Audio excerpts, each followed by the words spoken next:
Hello and more hello. So, we are back. This time for a very, very important glimpse into history. Just the other day, the National Park Service decided to erase information from one of our national parks. Specifically, the Stonewall Riots and the Stonewall National Monument, uh, which is referencing those riots. Uh, I have the current site up, and every instance of the LGBTQ plus community has now just become the LGB community. There's no more T or Q or A or plus. It's just the L, the G, and the B. Um, that's that's a big difference. All those groups were part of one thing back then, and they're trying to make it so that all of those things do not go together anymore. So I want to give a rundown of the actual history. Uh, because they've done a decent job of maintaining it, I'm going to use the Wikipedia page for a lot of the initial stuff. But I'm going to deviate from that when we get to it.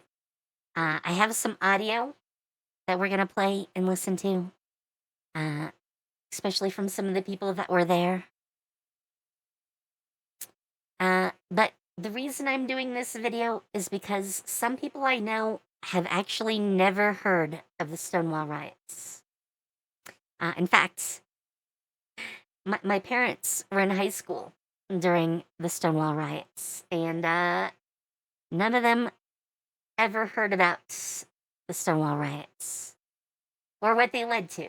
So I feel it's important that we learn about this part of history that definitely has not managed to become a thing everywhere. So let's set the stage. Let's walk back to June 28th, 1969. Greenwich Village, New York City. The Stonewall Inn. It was actually run by the mafia because it was a bar for marginalized people. This included gay and lesbian people. This included the first of the trans community that you would really see, like early drag queens. Not that all drag queens are transgender, but some definitely are and were. There was, in fact, an entire community that flourished around that location. Why this matters is because the people there had been marginalized as being abnormal for a long time. And in fact, the reason the police arrived in the first place, uh, and let me scroll down for that. So I get the right info for you. At the time, it was one of two bars where effeminate men, as they were termed back then, who wore makeup and teased their hair, though sometimes dressed in men's clothing, could go. Only a few people in full drag were allowed in by the bouncers. And as this puts it, 98% were male. Though some lesbians did apparently go there regularly. There was a very large contingent of sex workers in that community. I'm not going to get into why there was at this particular time, because we'll touch on that a little bit later. But it was known as the gay bar in the city. Police raids were frequent, occurring about once a month for each bar.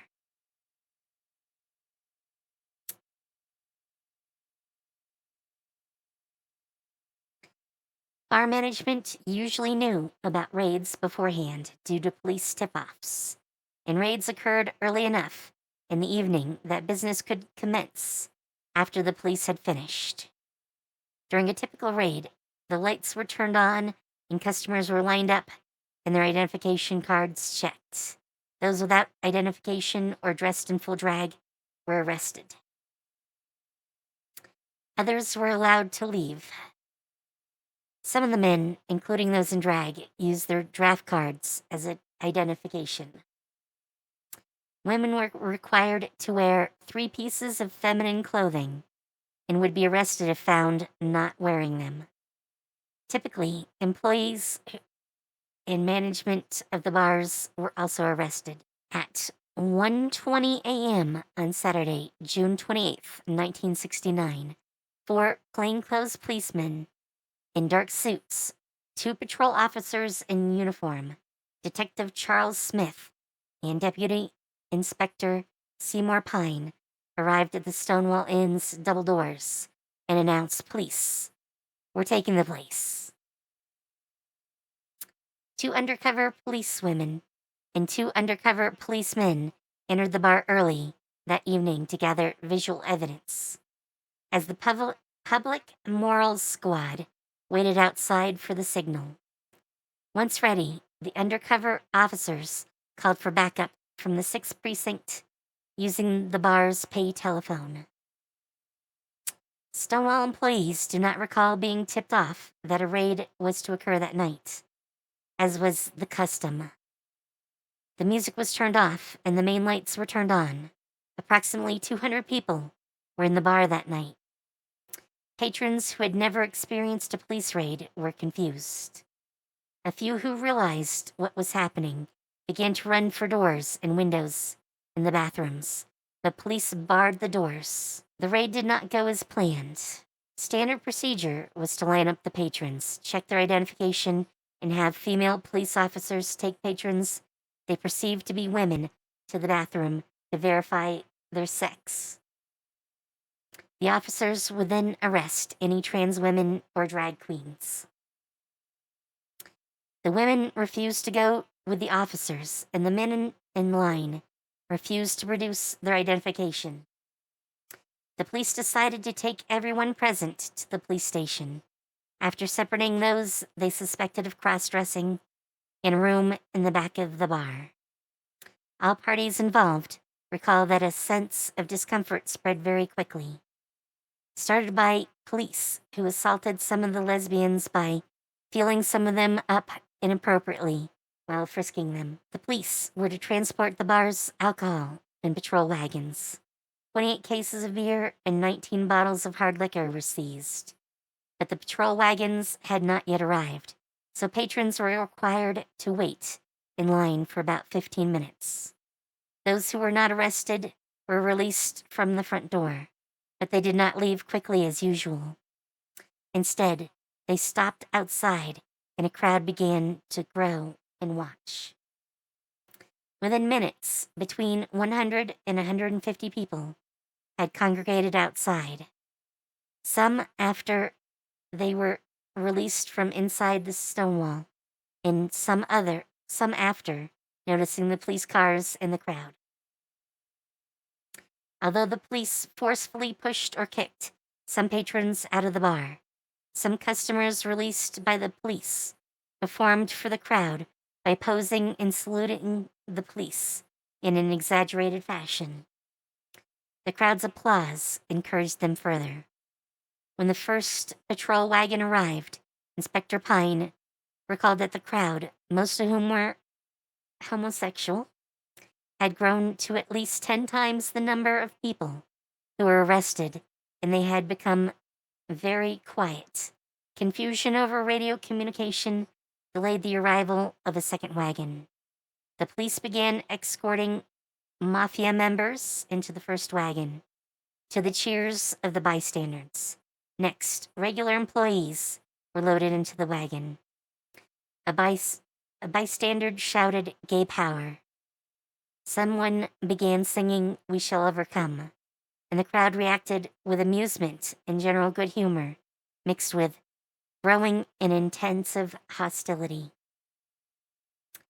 An officer shoved a person in drag, who responded by hitting him on the head with her purse. The cop clubbed her over the head as the crowd began to boo. As author Edmund White, who had been passing by, recalled, everyone's restless, angry, and high-spirited. No one has a slogan. No one even has an attitude that something's brewing. Pennies, then beer bottles, were thrown at the wagons as a rumor spread through the crowd that the patrons still inside the bar were being beaten. A scuffle broke out when a woman in handcuffs was escorted from the door of the bar to the waiting police wagon several times. She escaped repeatedly and fought with 4 of the police, swearing and shouting for about 10 minutes, described as a typical New York butch.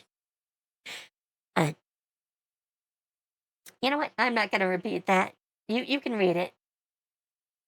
She had been hit on the head by an officer with a baton for, as one witness claimed, complaining that her handcuffs were too tight.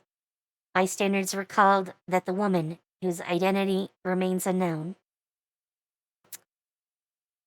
sparked the crowd to fight when she looked at bystanders and shouted, "Why don't you guys do something?"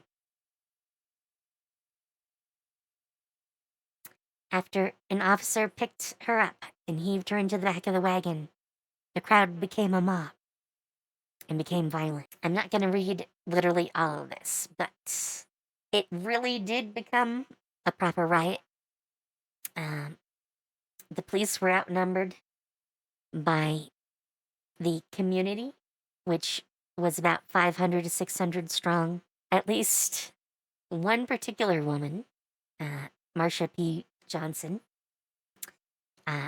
was later said by the police to have started the fire in the bar because the police had pushed their way back into the bar when the crowd outside had pushed in on them. When the violence broke out, the women and transmasculine people being held down the street at the Women's House of Detention joined in by chanting, setting fire to their belongings, and tossing them into the street below. Obviously, the police are gonna escalate the situation. Police arrived in force, and with larger numbers, police detained anyone they could and put them in patrol wagons to go to jail. As this particular inspector puts it, fights erupted with transvestites who wouldn't go into the patrol wagons. In particular, as noted by several people, all I could see about who was fighting was that it was transvestites, and they were fighting furiously. As the riots into the early morning picked up, Marsha P. Johnson, Zazu Nova, and Jackie Hormona, or I think that's how you're supposed to say it. Sorry, I do not know how to say your name. Were noted as 3 individuals known to have been in the vanguard of the pushback against the police. I should mention at this point that this is the only photo that we have from the riots. This actually appeared in the New York Daily News. As you can kind of see in the picture, it's hard to tell who exactly is all in attendance. You only get to see a handful of, like, actual faces. I think like 4, maybe 6, including the ones that are hard to see in the back. So, our only actual photo doesn't have any like good concept of who was actually there. On the second night of the riots, uh, Mark Siegel recounts that Martha Shelley and Marty Robinson stood and made speeches from the front door of the stone wall on uh, the second night of the riot. Because the riots went on for 2 days. There is some other stuff that I think I have missed. Specifically, the part that is now gone from the site. And what I was looking for, but apparently I needed to go down a little bit further. Stonewall had significant effects on trans right activism.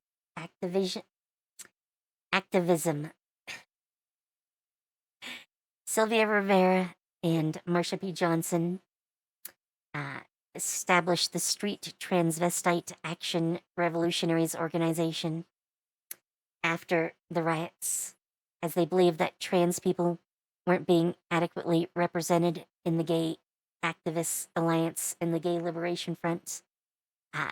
Organizations they had a lot to do with. There's some other ones too that I'm not going to go into specifically here. But at the time, the difference between straight trans women and gay men was not one people understood. So there was a lot of connectivity within the community in general. However, specifically for trans people, and I'm going to bring this up now,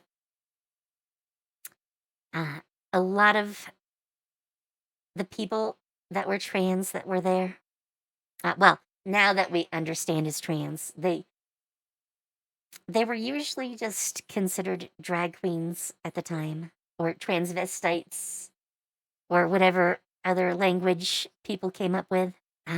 But literally, Stonewall was the event that spawned a movement to push for rights for everyone in the community. But I'm gonna jump over here. This is actually a story about Miss Major. This was actually done for The Guardian a little while ago, I think. 2023. So it's been a little bit. But Miss Major was actually there at Stonewall. Like a lot of people who came out back then, she was considered to be a drag queen at the time. And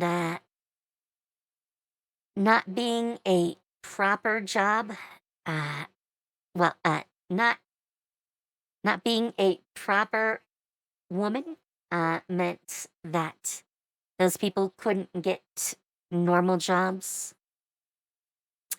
So for a lot of them, especially the Black trans community at the time, or at least what we understand as trans now, ended up doing sex work. And that is a much larger topic. But there were actually a lot of people there that were parts of that community. Whether they were considered gay or drag queens or what varied quite a lot. They were all painted with the same brush. It really didn't matter how you classified yourself. Government at the time saw us all equally as issues to public morals and denigrated everyone that was in that community as lesser and undeserving of proper work. So, like a lot of them, she ended up working on the streets at the time in New York. And she was actually there at the Stonewall Riots. Um, in fact, she fought back in the melee and got knocked out because she knew it was better to be knocked out than to be slowly beaten, which is what would otherwise have happened. She ended up in jail. She is one of the people whose role in events, because she's a Black trans woman, like Marsha P. Johnson, has been diminished over the years. There's a commemorative statue at the monument for her, Marsha P. Johnson, and Sylvia Rivera. But it likes to ignore a lot of facts about them. Often they're just considered drag queens. Obviously, they're not shown to be Black with white statues, which is a total disservice and obvious racism. But much like the other two, she also was part of a lot of the pride and gay rights movements that began after Stonewall. But as she puts it, the gay and lesbian leaders were ashamed to be seen with them and dismissed Johnson and Rivera as drug-addicted, alcoholic, crazy bitches who aren't part of this, which is a huge disservice. I mean, we literally just read the recount of the events of Stonewall, where the people fighting most specifically were the trans people. I'm gonna play 2 bits of audio now. And I might pause it to do a little talking. The first one is audio recorded the year after, when Star was becoming a thing, and Sylvia Rivera and Marsha P. Johnson were interviewed. So let's listen. Sorry, there's no adjustment to the volume. I'm Eric Marcus, and this is a special bonus episode of Making Gay History. The 6th season of our podcast is focused on LGBTQ activism in the post-Stonewall 70s. There's a Two bit of the of an most prominent trans activists to emerge out of that period were Sylvia Rivera and Marsha P. Johnson. In 1970, the year after the Stonewall Uprising in New York City's Greenwich Village, the two friends founded Street Transvestite Action Revolutionaries, or STAR, and set up a bare-bones refuge in a run-down apartment building on the Lower East Side of Manhattan for street kids much like themselves. They called it Star House. In December 1970, Liza Cowan, a 20-year-old reporter for WBAI Radio, conducted what we believe is the oldest recorded interview with Sylvia, Marsha, and other members of STAR. She used a reel-to-reel tape recorder and set out to do a story on what was then known as cross-dressing. Eventually, a single reel containing an edited version of the interview found its way into the basement of the Lesbian Her Story archives in Brooklyn, New York. And that's where Making Gay History's self-described archive rat, Brian Faree, found it in the spring of 2019. The quality of the tape you're about to hear in this remarkable and far-ranging conversation is a bit uneven. In addition to a snippet of Jefferson Airplane, you'll also notice hissing in the background during part of the discussion. Anyone who has ever lived in an old New York City apartment will recognize that sound. It's coming from the faulty valve of a steam heat radiator. The first person to speak is 19-year-old Sylvia Rivera. The second is someone named Victor, and the third is Marsha P. Johnson, who was 25 at the time.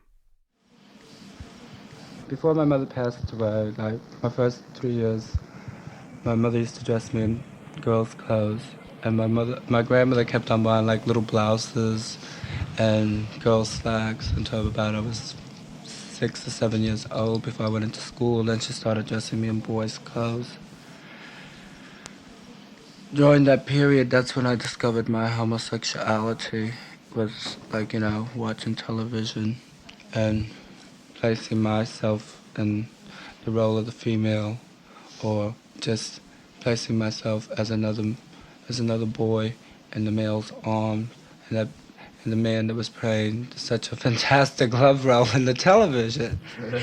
And I found when I left home at 11 was really when I went into transvestism and makeup, hustling in the streets and the games, I guess, whatever you want to call them. My experience is different from Sylvia's. I did it all secretly because if my mother would catch me, she would forbid it. And by the time I was 5 years old, I knew enough that to do these things secretly. So I used to, when no one was around, put on makeup and wear women's clothes I can get my hands on. But otherwise, I grew up quite masculine. I went to school, I played baseball, I went to college, and so on. And I even grew a beard and was a revolutionary. I did time in jail for pacifist demonstrations. And just recently, I decided why not wear the clothes I prefer to wear? I was all this time I was living a masculine role that I didn't really prefer. Or at least I didn't prefer to do it permanently. I preferred the times to be feminine. Women's lib people feel that women are forced to take certain roles which are unacceptable to them, and they want to break out. Now, I've often felt the same way about being a man, that I've been forced to take certain roles. Number one, something as unimportant as the clothes I have to wear. Restrictions on men's dress are much more severe than the restrictions on women's dress. Men are forced to look a certain way, and I didn't want to look that way. Then, of course, a man has to be tough. He has to have responsibility. He has to take care of people. Suppose I wanted to be petted, or I wanted to be taken care of. As I was growing up, I met a lot of men, but they never appealed to me, too much sexually. I used to try and keep away from them because in my hometown, if you were homosexual, you were out of it. And they would call you all kinds of names. And then when I first came to New York, I was 17 years old. That's when I started getting kind of more like a transvestite. I started out with makeup in 1963, 1964. And in 1965, I was coming out more. And I was still wearing makeup, but I was still going to jail just for wearing makeup. In 1969, I started wearing female attire full-time. Usually I wear a short dress every day of the week. I just don't put on much makeup or anything until after dark because it draws too much attention. If I were to wear a lot of makeup in the daytime, they might think that I was a male. But if I wear little makeup, they think I'm a female and they just let me ride on by. And if I wear a lot of makeup at night, they automatically know I'm female. They really can't tell the difference about me because I'm on my way to be a sex change. I have hormone treatments and my bust is it's a small bust, but it's a nice handful. And they feel that nice handful and they automatically go into the delusion that I might be real. From going into hormones, I've gotten so that I I kind of dislike heterosexual men. And if I was to marry a male, it would strictly be a gay male. Because I don't care if a heterosexual man is a husband. They're too, I can't think of the word, but it's too masculine for me. Too oppressive. Be more realistic about it. I could always talk like a woman. I could always act like a woman. I could always do things that women would do because I was raised by my mother. Like I could wash, I could iron, I could cook, I could sew. I can, That's very oppressive towards women. well, that's what they're good for doing. Ooh, stop. That's what women do. That's what my mother always did. Well, some women don't do that, but my mother was poor. She had to do it all herself. I, as a person, don't believe that a transvestite or a woman should do all the washing, do all the cooking, and do everything that was forced on by the bourgeois society and the establishment that women have to do this.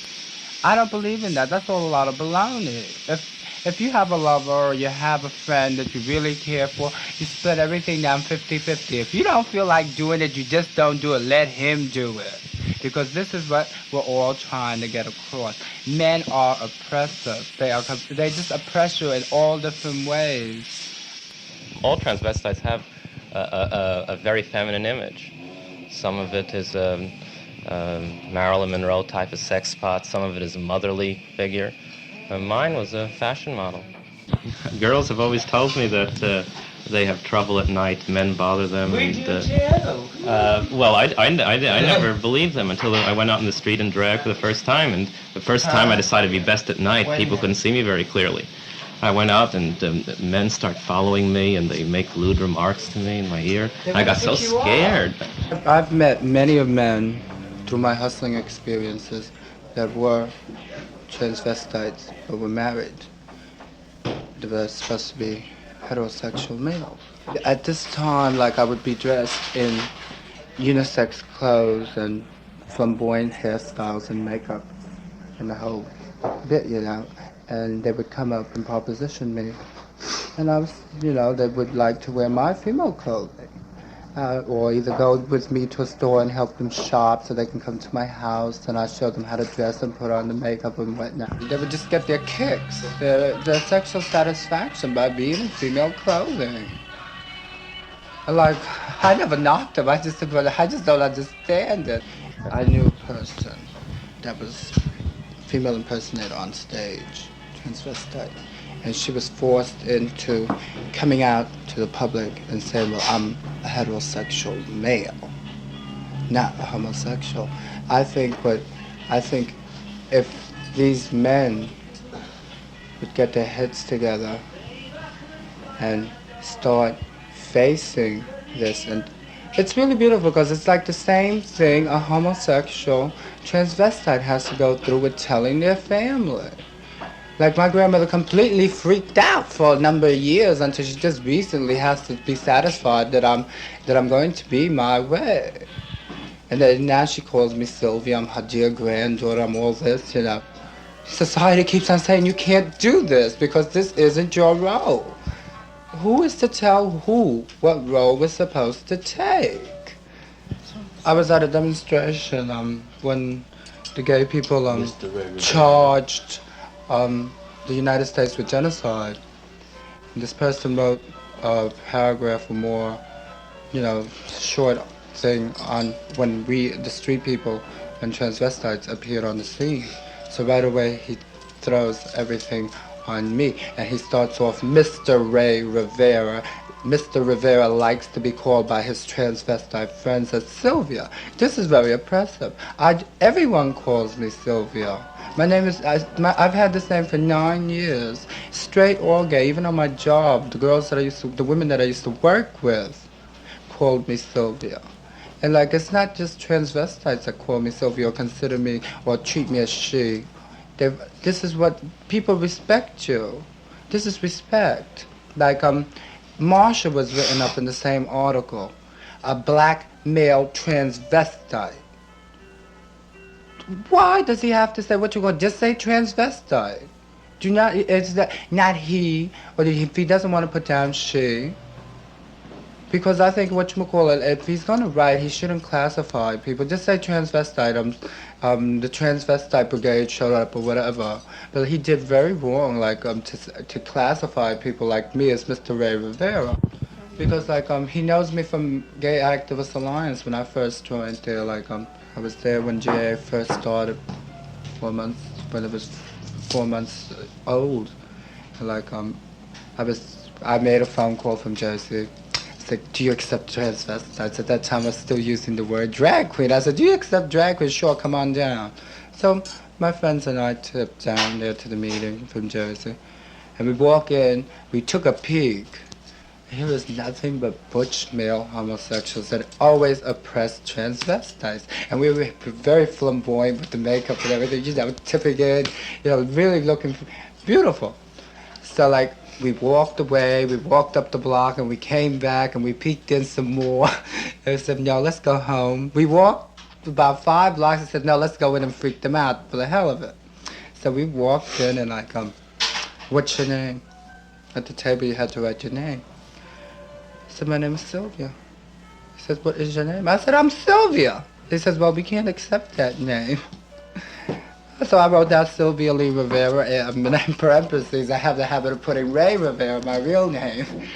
Even even men, homosexual males that are dealing with their sexism are always discriminating against transvestites. Because they just can't, we're threatening their masculinity. This is the way they feel. I've never been to bed with a woman. I would never marry one. I've never considered even the thought. But I, as a person, could never see myself going to bed with a woman. Oh, stop. Women terrify me as far as that goes. I'm sorry. I'm being realistic. I'm actually, I love to be around women. I can't stand to be in a room full of males because they get me uptight. I get very uptight. They look at me and I get very uptight. And with women, I'm more free, they understand. A woman seems to understand because you're gay and you're a transvestite. They understand you more than a male does, and they won't ridicule you that much. I'm dealing with my own problems. Self-discipline is trying to deal away with using the term Miss Thing or drag queen. Before when he called me Miss Thing, I had to hit him because I don't like it. Mary, we got to get rid of that. It's very oppressive. Do you ever go to drag balls? I've been to 2. I don't like drag balls. I don't believe that. I don't believe in competition. And everything there's competing against each other. It is if you feel you should have won the first prize, the first trophy, grand prize, these break into fights. All this violence, what you call it. I believe in fighting violence, but go out and beat up a pig or something, but don't beat up your sisters for the reason because you thought you made a better gown than she did, and you should have this trophy. All right, that's the end of that little segment. I think it's very informative of the time of the Stonewall Riots. I mean, this is a year after, but things really hadn't changed that much.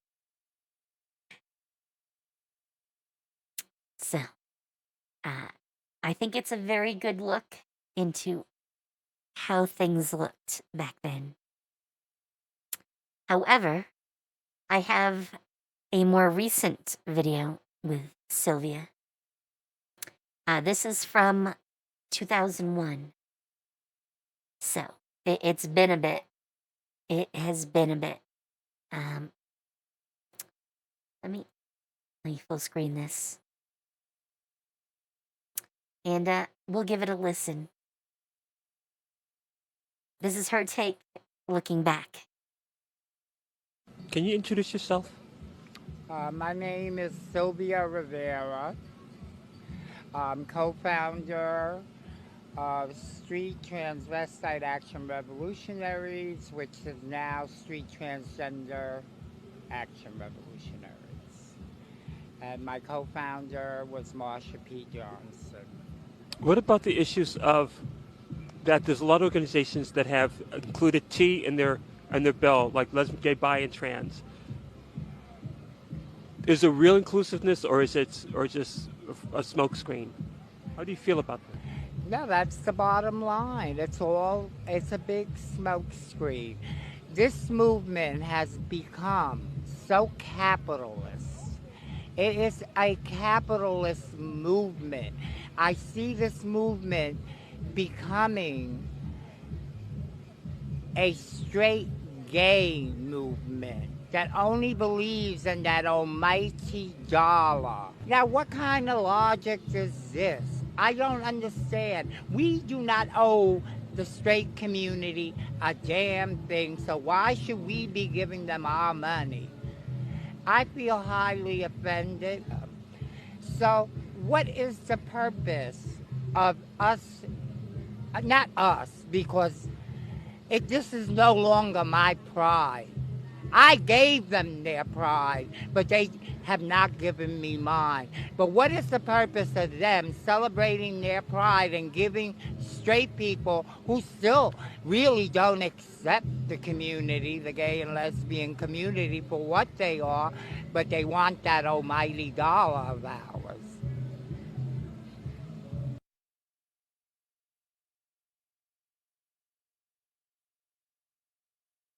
That was a year before she passed away. And I think it's safe to say she had a very hard life. At that point, it had been well over 20 years from Stonewall. Things still weren't good in the community itself. Um, it would be more than a decade still before same sex marriage became accepted for most of the US. Obviously, there is some definite feelings between the LGB and the T and Q parts of the community. And for that matter, when they start cutting off the letters at the T, they usually also leave out the A. I think the thing to remember about Stonewall and the history that goes on is that we were looked at as one community back then. Uh, whether you were gay, lesbian, bisexual, trans, queer in general, asexual, you are part of that community. I don't think that we should advocate for just one part of that community over the other. So I think it's on us to remember that Stonewall isn't just the L, the G, and the B. It's also the T, and the Q, and the A. I mean, there probably weren't very many of the A there, only because of the community that it was at the time. But, you should go and remind them that this isn't helpful since it's missing the T and the Q. They even took down, because Marcia and Sylvia are both honored,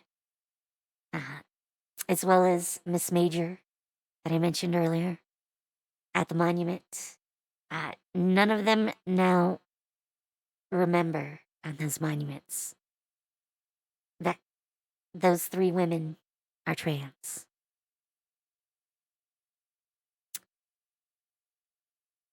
And I think that it's on us to remember that we really are all together. If we start losing the T, what is to say that they won't decide to remove the L, the G, and the B as well?